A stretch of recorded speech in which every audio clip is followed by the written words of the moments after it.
audience. Okay, so at 29 weeks, I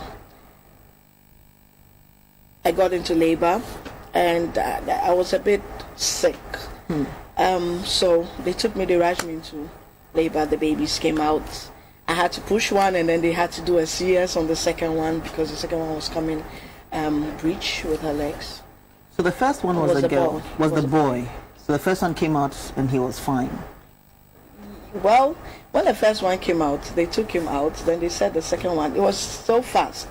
So they said the second one was also coming with their legs, and they had to do an emergency CS. So they took me off. So I really didn't know what happened. But my mom was around. So I had the faith that she would. So they did a CS. I woke up and I said, okay, where are my babies? And they said they will bring them to me. But they told me that they'll bring one to me. And I said, what happened to the other one? Then they said the other one has gone to NICU. Okay. And I said, okay, so where is the intensive care units? That's NICU, yeah. So I said, okay, so where is the other baby? Which one? Is it the boy or the girl? Then they said I had to calm down. And then I said, okay, I'm okay. But around that time, I wasn't well, so they didn't want to. But eventually they told me. So I requested for my baby. And then they told me that one didn't make it. And they said they finally mustered the courage to tell me that the boy didn't make it, but the girl was at NICU. And at that point, I didn't know what state I was in, but it was the most difficult thing that happened to me. Yes, so it was very. I never thought that would happen. I'm so sorry. Yes, and I said to myself, that's not possible. God will not give me two and take one. That's all I kept saying to myself. And I said, what went wrong? Well, yeah, but that's what happened. They brought my baby to me, and I said all the prayers in the world. I said to God, I just want one miracle. I just want this miracle, and I won't ask you for anything again. But he was gone. So. He was already gone by the time they brought him to you. Wow. This is Women's Voice. Today on the program, we're talking about preterm birth and surviving it. My guest in the studio is Kuorkor Mayne-Eghan. She's founder of the J Foundation, and she's sharing her own experience, and she's going to be talking soon about what that experience has done in her life. We'll take a break. When we return, the conversation will continue. Stay with us.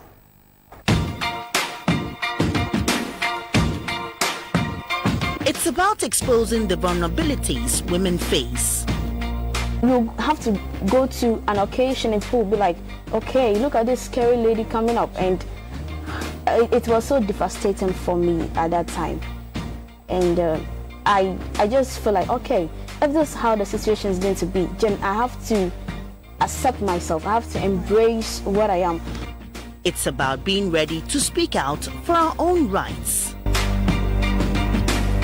If you see a nice girl, then the assumption is that she enticed the man. What was she wearing? My dear, it does not matter what a young girl is wearing. It is not enough grounds for you to rape the girl.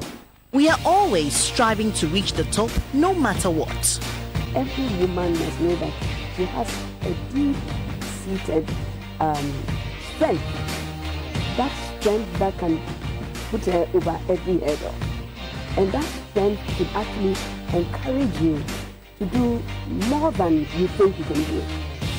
We are frank about who we are. We all have something. No matter where you find yourself, let somebody remember you for something good, because you need to put yourself on the line, because some people have done it so that you can go to school, so you can have a voice, just to make sure that women's voices could be heard. And in today's world, we do have a say. Actually, they are dead drunk. We do have a voice. With that voice, we can change the world. With that voice, we can take command of our broken communities. Women's Voice, weekdays on GBC 24 at 4 p.m. and on Mondays on GTV at 4 p.m. Women's Voice, articulating the issues affecting women and sharing their unique stories with the rest of the world. Welcome back. This is Women's Voice. Today we are looking at surviving preterm birth. My guest in the studio is Kuorkor Mayne-Eghan, and of course she's the founder and lead for J Foundation, a foundation that has taken up a course to help preterm babies and their families. And we're so sorry about your experience, but to help the healing process, it's good to talk about it. And otherwise, people would not understand why this conversation is important and why preterm babies and their mothers really need help. So you were talking about the fact that you lost one of your twins and how this was, really hard to deal with. But in those early moments of having to deal with the loss of one baby and caring for the other, how did you manage those feelings?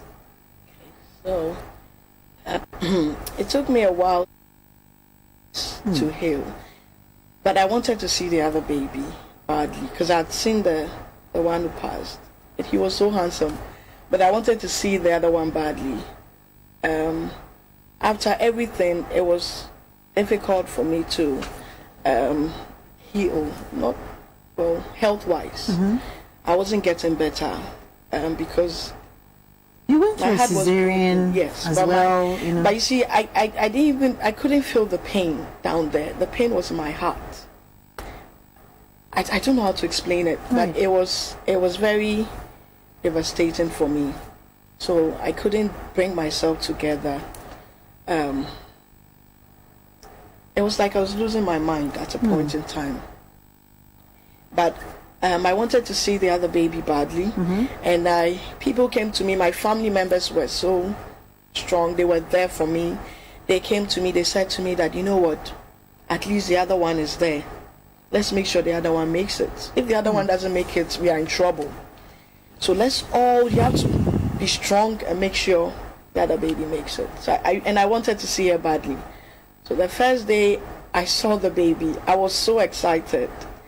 But seeing the baby every day for the first 3 weeks, it was very tough, because there are times that when I carry her and we are having the skin to skin, that's the kangaroo mother care, I sob, I'm crying, not because she's so tiny and I don't know whether she'll make it, and I'm also mourning, so it was so much. But the doctors will tell you that when you do that, the baby can feel it.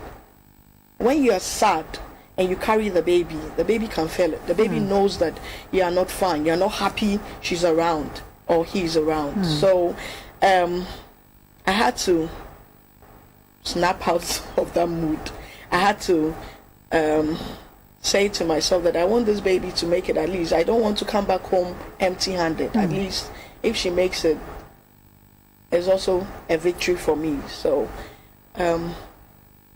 that's what helped me heal. And it was very tough. So sometimes I look at the mothers that just have one baby and they lose their babies, and I look at them and I know what they've been through. I can feel their pain, because even when I had one that I could lean on, that I could you still be happy your twins. about. Yes, well, I still wanted to be greedy. I still wanted my twins. I kept saying that God would have to explain to me why he took the boy. And at a point in time, people will come and give you reasons. They will tell you that, just to console you, they will tell you that, what if the boy was sick? What if the boy was a sickler? So you have to be happy. God doesn't want you to go through all the hectic trips to the hospital and back and the sleepless nights. So let's just make sure the girl is fine. And with time, it takes a long time to heal, trust me. Anytime I talk about it, I feel the pain. How long was she in NICU for? 2 months. 2 months? 60 days. Was she, I don't know how the facilities are out there, but was she closer to you? Could you easily breastfeed, or she was in a different block altogether? You had to go there? Okay, so I had to go there. I wasn't close to her. She was at the unit, the neonatal intensive care unit in her incubator. So every day I go home and I come back. After I was discharged from the hospital, yes, you have to visit daily, on daily basis. You have to see the baby. You have to spend a lot of time with the baby. Because you know what happens once the baby leaves, comes out of your womb. The baby knows she has a mother. She knows your voice. But because they are not developed yet, and other nurses and doctors are attending to them, when they are attending to them, they try to speak to them. They try to, they hear all those voices. They might get confused. So the mother has to always be around so that the baby already knows you because they've been in you for a while. So you have to visit often. They know your smell, they know your voice. So when you get close to them, they're excited. It also gives them strength to make it. What was the feeding like? Were you able to normally feed? they don't Was she able feed to them feed? immediately, depending on the number of weeks. And they tube feed them to start with, because the feeding has to be tested. It has to be bit by bit. It's a whole process. Preterm birth is really an experience. Yes, it's an experience. It teaches you a lot. And the doctors there try to explain everything to you. They tell you that this is what we are doing. Your baby is feeding at this level. Now we're trying to increase it tomorrow. So your baby has been on oxygen, or your baby is still under the lights, because we ran a test and we realized that your baby is still, needs the light. So we'll put her under it. So every day they ran a test on the baby. And yeah. When you finally felt that your baby was okay to go home and you were told, what was that feeling like? I was excited and I was scared at the same time, because she was, in the hospital they have monitors on them. So they monitor their heartbeats, they monitor their temperature, everything. So at the slightest alarm, they attend to the baby. And I said, okay, so if I take my baby home and there's something happening to the baby is not able to breathe well, how would I know? Because there's no monitor on the baby. So that was the fear. That was the only thing but I was so excited. The only problem is that when they're in the hospital, gaining weight is a problem. Yes, gaining weight is a problem. So you still take your baby home that tiny. So it's not that the baby becomes so big all of a sudden. They're still tiny, but it's just that they've added on the number of days that they and they've gained a little bit weight, but it's not much. I believe that when they come home and the care is good, they gain more weight. Did you have to make certain extra efforts to ensure that this baby continues to survive? Yes. For preterm babies, their feeding is very important, and breast milk is the best for them. So what you have to do is to express enough breast milk for your baby, whether she's taking enough or not. You express it and you keep it in the freezer, because they'll catch up with the feeding. And they eat every 3 hours. So you have to make sure that you time their feeding very well, and it's always on time. It always has to be on time, because even in the hospital, it's always on time. So when you take the baby home, you have to ensure that you make time for the baby's feeding every time. When you got home, then did everything go smoothly, or was there any time where you had a little bit of a scare, or was there any cause for worry, or everything just went as you expected? Okay, so well, everything went well for a while. Right. With my baby, after a month, I think she started acting like she was getting under the weather. She wasn't well. Because they will tell you in the hospital that when your baby is feeling weak and she's dropping herself and she's not eating well and she cries too much, then you know you're in trouble. You quickly have to rush the baby to the hospital. So we started seeing that she was throwing up, she wasn't feeding well, and then she started becoming weak. So I notified the doctor immediately. I called the hospital. I told the doctor. They said we should observe her for a while. So the usual mother thing, you will pray, and then you would make sure your baby is, you're all eyes on the baby. That means a sleepless nights. But in her case, I cried to God so hard that I think he listened to my prayer. I said to him that I told God that I beg him. He's given me this baby. This baby has survived for a number of months. He should not put me to shame. This is all I have. Yes, I have a daughter, but I want one more. He should heal this baby miraculously. So by morning, she started acting a bit fine. But there was bad news on the other side. I lost my auntie. And the funny thing was that I woke my mom up at dawn and I told her that I had a dream. My auntie was fighting with some people, saying to them that, leave that baby alone. You've taken the other one. Leave that baby alone. And in the morning, she was gone. And since then, she's never been sick again. It's fine. Interesting. It's fine. Having done that, when did you get back to Ghana? So I got back last year, November. Right. Yeah. And by that Around time, 20. the baby was how old? Yes. How You know, old was normally she? when you have a preterm baby, they don't allow you to travel with the baby immediately. So I stayed for, she had to get all her 6 months vaccine. And the doctors had to ensure, they do all the tests, they do the eye test, the ear test. For most preterm babies, they the issues with them are they normally don't develop early enough. They're very, very slow. Their growth rate is slower. And then some of them have eye problems. Some of them have feeding problems. Some of them have heart problems, like the hole in heart and all those other things. Some of them have breathing problems. So they do all those tests to ensure that the baby is fine before you travel with the baby. When your baby is not fine, you don't travel with her. Because they have to keep doing the tests. They have to keep seeing how they can correct. Because when they are small, most of the things can be corrected because they are still developing. So you finally got home and she was okay, and then something started stirring up in you. Okay. And then J, who did not survive, now became J Foundation, and you're the founder. How did what your experience put you through translate into a foundation that now caters for mothers and babies who are preterm? Okay. So we came to Ghana, and then I wanted to pierce her ear. So we went to Tema General Hospital because I live in Tema.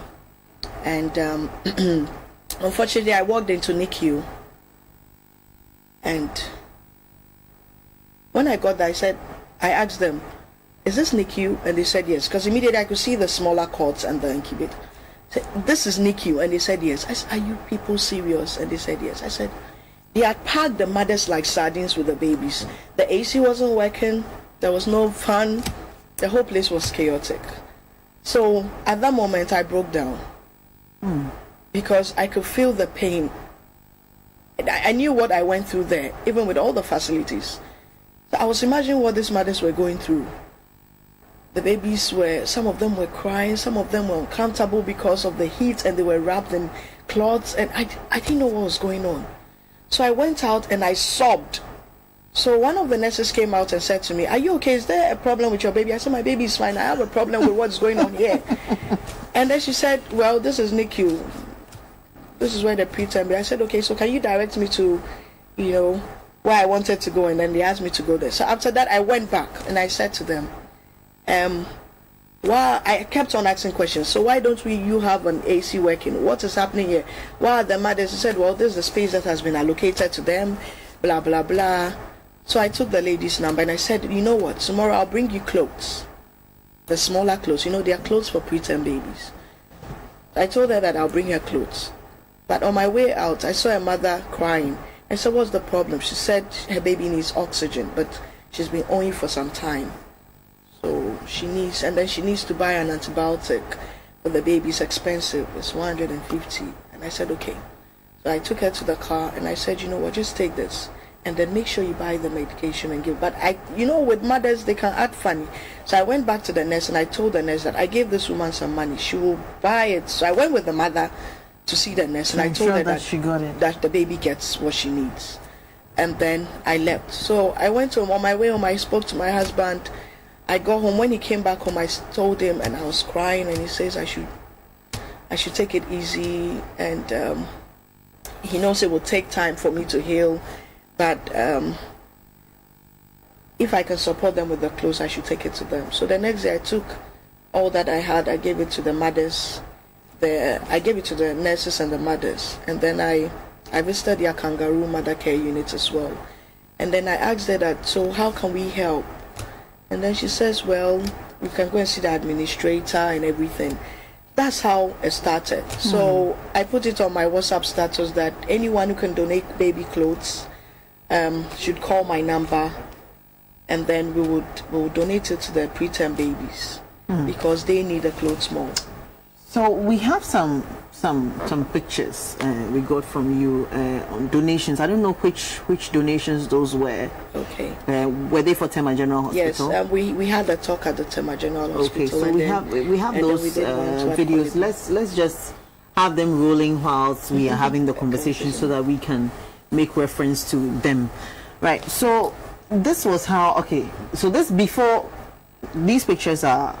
And if you can talk about them. Okay, so these pictures were taken at the Sawam Government Hospital. We are doing a donation there tomorrow. We have an event there tomorrow, and we are donating some food items to them, and that's then some NICU.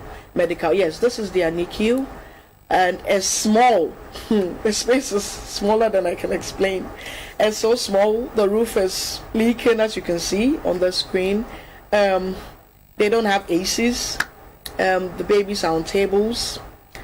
They don't have cots. The first picture, the babies are kept in cardboards. Okay, you can so see the babies one, on tables. They don't have that's drip a table. stands. Yes, that's a table with all the medical, medical stuff on them.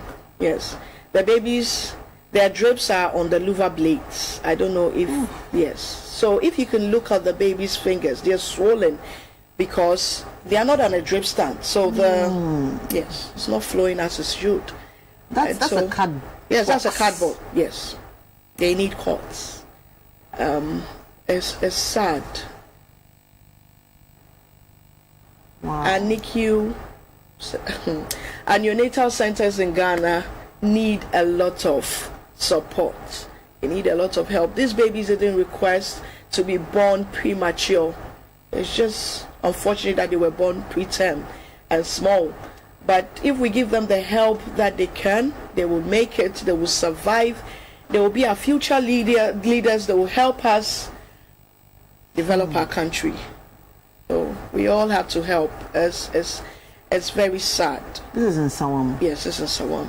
We'll visit the place And you're tomorrow. going there tomorrow Yes. to Yes. do what you can. But we also have some pictures of, these are equipments? Yes, these are some equipments that we've purchased. This is the baby cots. Okay. Yes.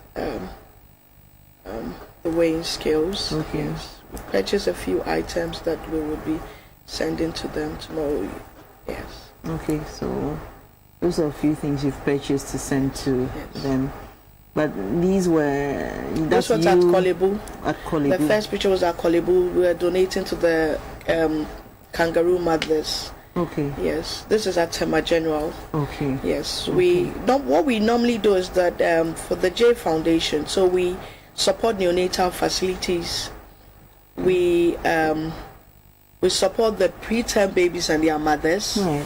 And then we have talks with expectant mothers and then preterm mothers. We help counsel them because for prematurity, the mothers, it comes to them as a surprise. It's Most of them, unexpected. yes, most of them, they don't know what to do.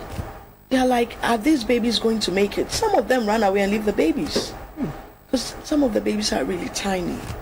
And for those of you who are trying to send in your comments, questions, do that via the number 0245781116. The number is up on your screen, 0245780116.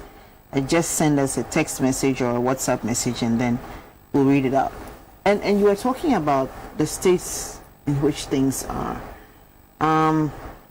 Being in that situation, and seeing those mothers who you met, they themselves struggling financially to keep up, and then the babies themselves not being in good conditions, do you think that we have neglected to a large extent,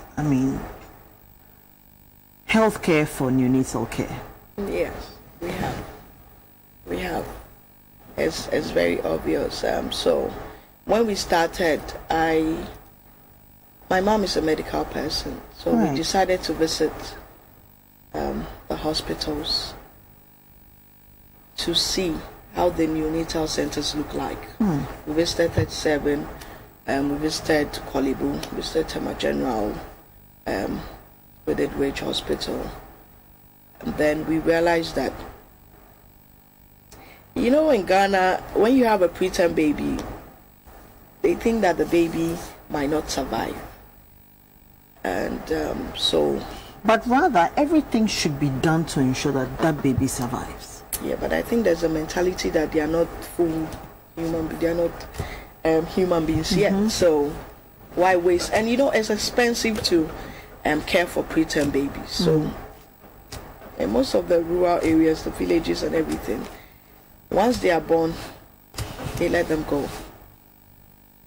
Let them go. That's just- How far do you want to take this? Well, we have plans to visit all the neonatal centers in the country and then see how best we can raise funds for them and then support them. What we want to do is to reduce the mortality rate in the country, because looking at the stats at Kolibu alone, 25% of the babies admitted yearly die, and that's a high. Yes, that's a high number. So, and most of them die from infections. So, infections in terms of the mothers who go in there, every visitor that goes into a neonatal center has to go in clean with clean hands. So there should be a sink for you to wash your hands very well and then clean it before going there to transact whatever business you have there. Before the mothers attend to the babies, they have to be spoken to. They have to keep themselves clean.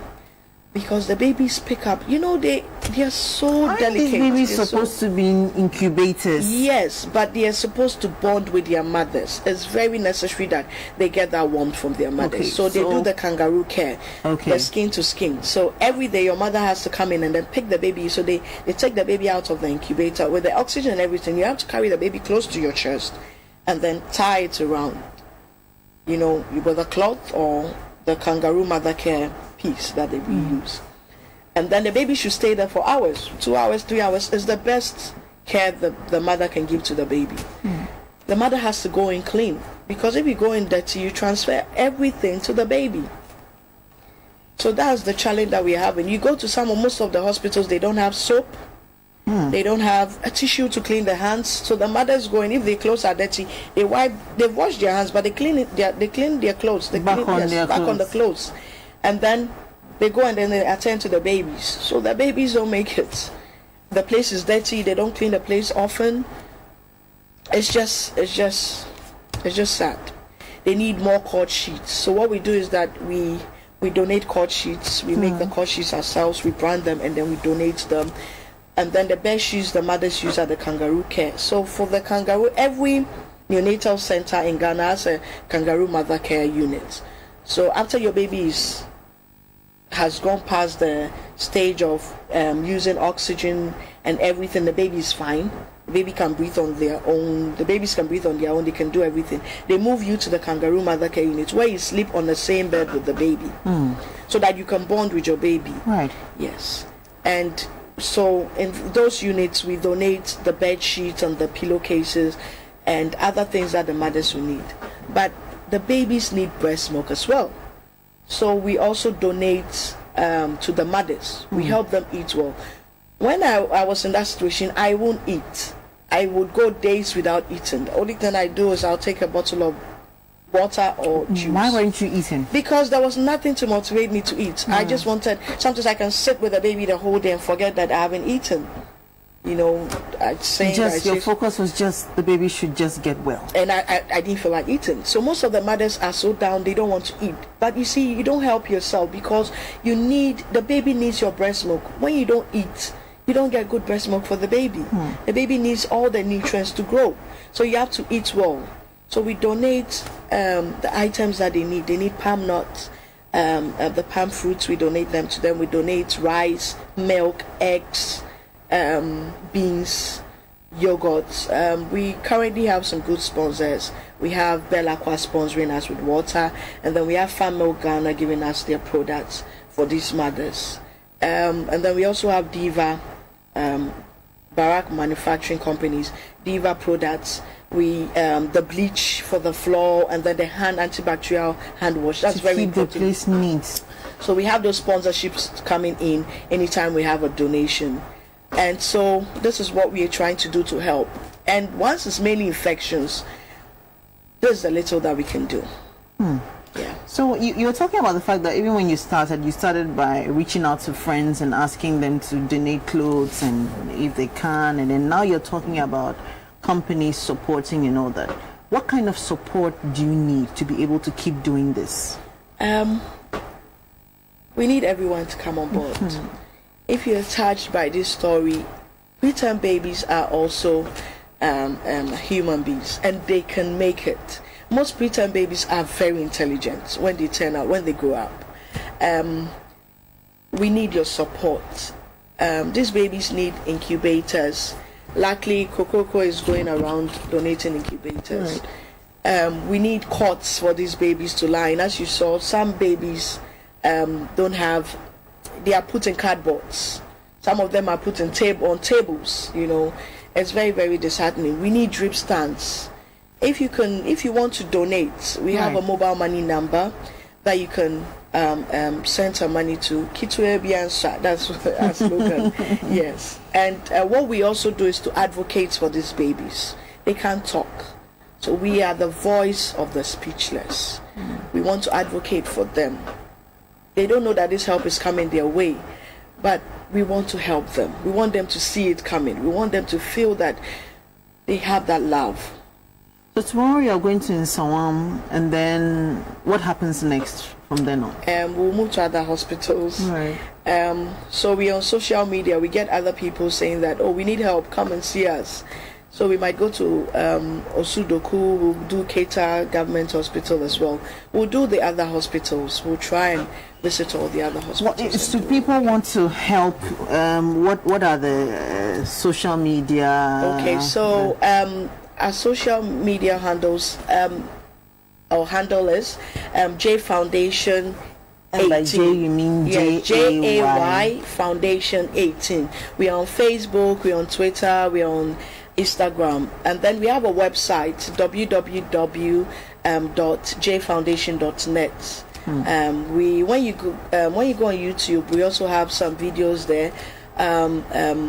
We have diaries. So when you Google J Foundation Diaries, you would hear from some of the mothers who have had challenges with preterm.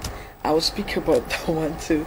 And then you can send us money if you want to. You can call 0244-762751, 0244-762751.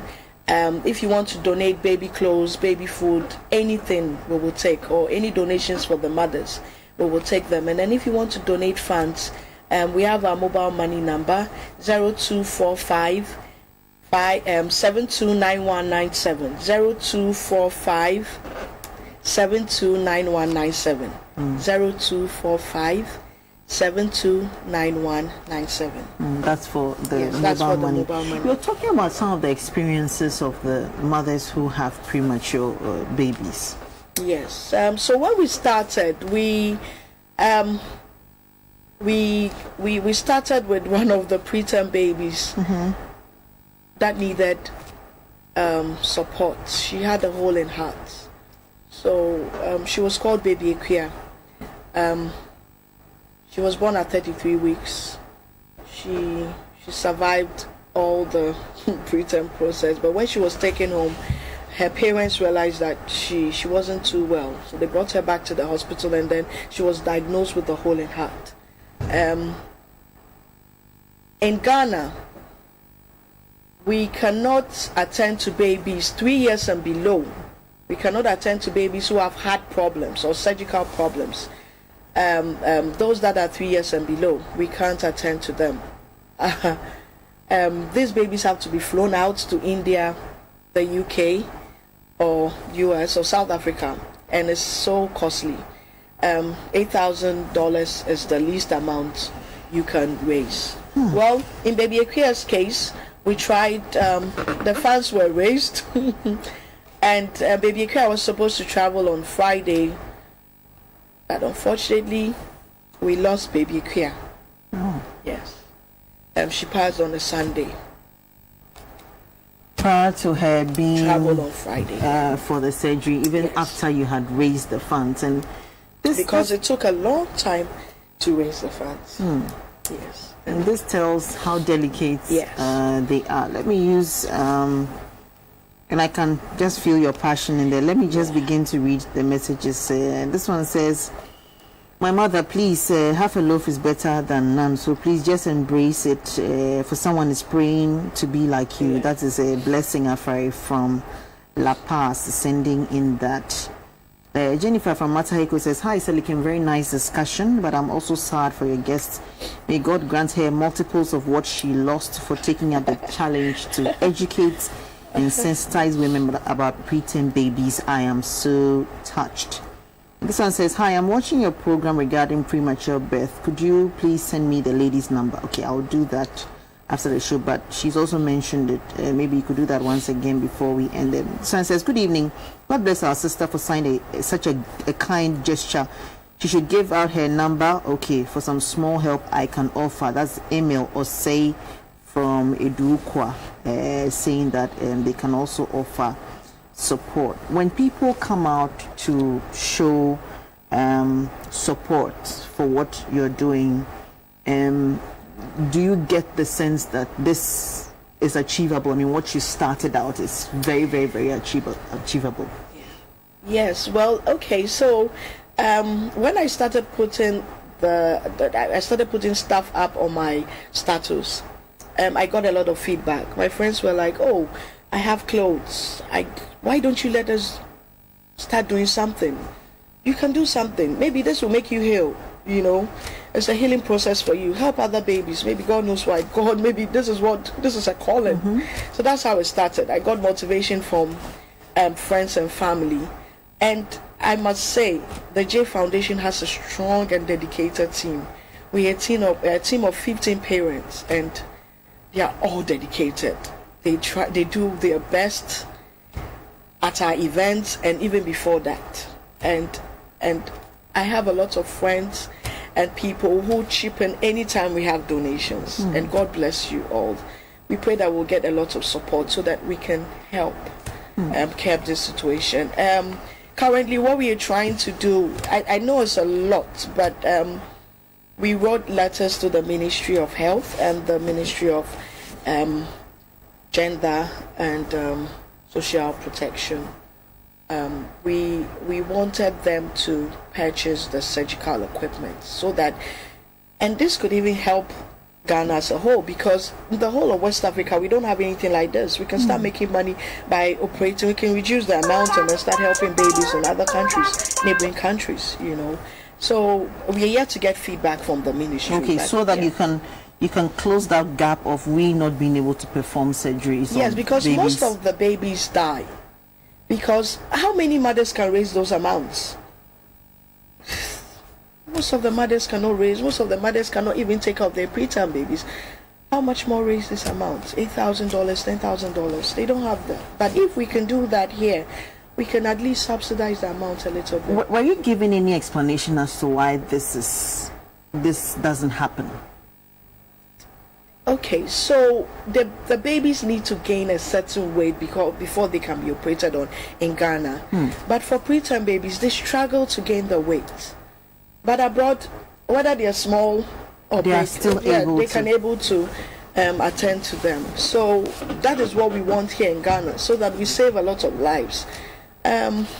We can do that if we are determined. We can do So that. that's the long-term goal. That's our in the long-term end. goal. Beyond what you are doing, first of all, what would you like to tell those authorities that you're trying to get to do this, to take action?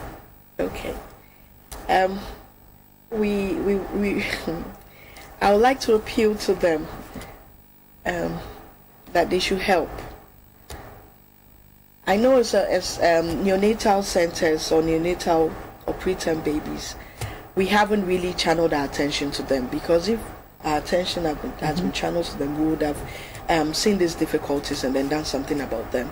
So I hope that this will let them know that we can achieve anything that we want to achieve, even if we start small or in bits. So they can help. They should listen to us and then help those babies. Okay. Any mother who has a premature baby who happens to be watching, I want to say bravo to all the mothers who have preterm babies. You guys are survivors, and I want you to be very proud of yourselves, because it's a lot of work. And I want all preterm mothers in the country, if you are listening to me, kindly donate if you can to help other preterm babies. If not, join our team to help advocate for other babies. We'll be glad to have all the mothers to come on board and then share their stories with the world. We'll really appreciate it. finally, to those who would like to support you? Okay. Kindly call 0244-762751, or you can send us mobile money on 0245-729197, and help save a preterm baby today. We'll be glad. Nah, thank you so much for sharing your story, and thank you for doing this for other mothers who are going through what you went through. But and God bless you. God bless you too. Thank you.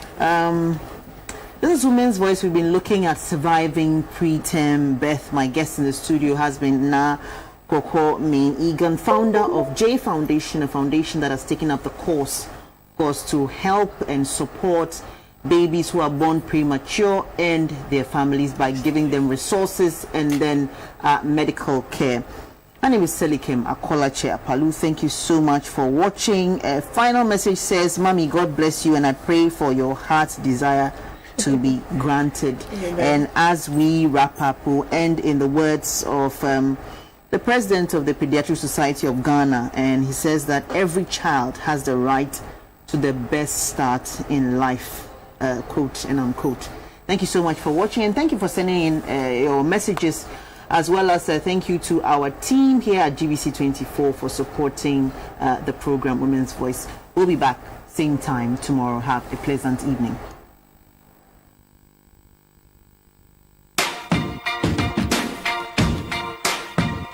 It's about exposing the vulnerabilities women face. You have to go to an occasion and people will be like, okay, look at this scary lady coming up, and it was so devastating for me at that time. And I just feel like, okay, if this is how the situation is going to be, then I have to accept myself. I have to embrace what I am.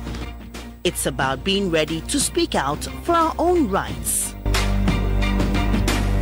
If you see a nice girl, then the assumption is that she enticed the man. What was she wearing? My dear, it does not matter what a young girl is wearing. It is not enough grounds for you to rape the girl. We are always striving to reach the top, no matter what. Every woman must know that she has a deep-seated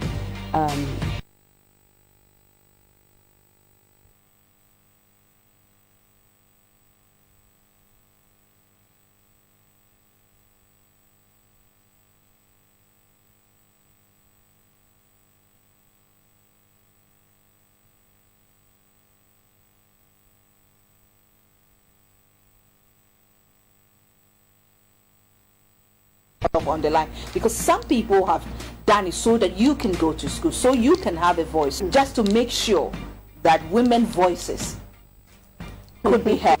And in today's world, we do have a say. Actually, we do have a voice. With that voice, we can change the world. With that voice, we can take command of our broken community. Women's Voice, weekdays on GBC 24 at 4 p.m. and on Mondays on GTV at 4 p.m. Women's Voice, articulating the issues affecting women and sharing their unique stories with the rest of the world.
Last month's U.S.-Taliban talks in Qatar made progress in ending 17 years of conflict in Afghanistan. U.S. Special Envoy Zalmay Khalilzad said the January talks had been more productive than they had been in the past, but added there were a number of outstanding issues to be worked out. He said a draft framework of a peace deal had been agreed, based around commitments by the U.S. to withdraw international forces from Afghanistan and from the Taliban not to allow jihadist groups to operate in the country.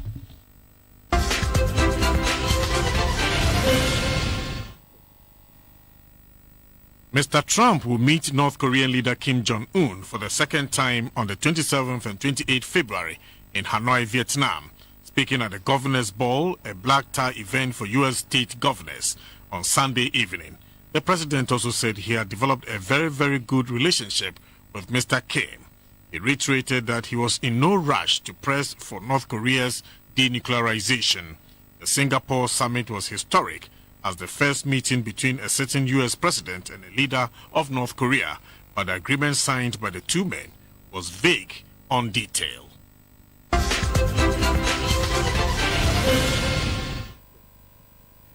The pregnant Duchess received benediction with a traditional Moroccan henna tattoo, which is intended to bring luck to her child. Boarding schools managed by the association Education for All host teenage girls from 12 to 18 years old by offering them accommodation, food and school support. Some 83% of women in rural Morocco are illiterate, including 185 adolescent girls, according to a 2017 report by the NGO Education for All.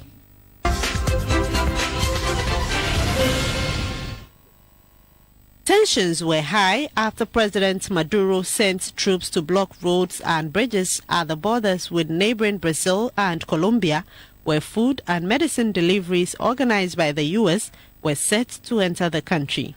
At various crossing points, Venezuelan security forces fired tear gas at volunteers and protesters, burning outposts and throwing stones at soldiers and riot police.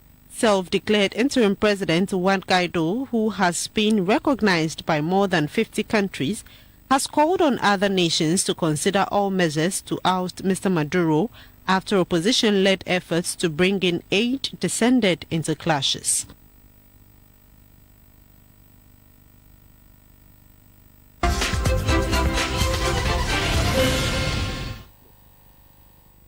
According to Senegalese Prime Minister Mohamed Boun Abdallah Dionne, the results compiled by the presidential coalition showed Macky Sall has won enough votes for re-election.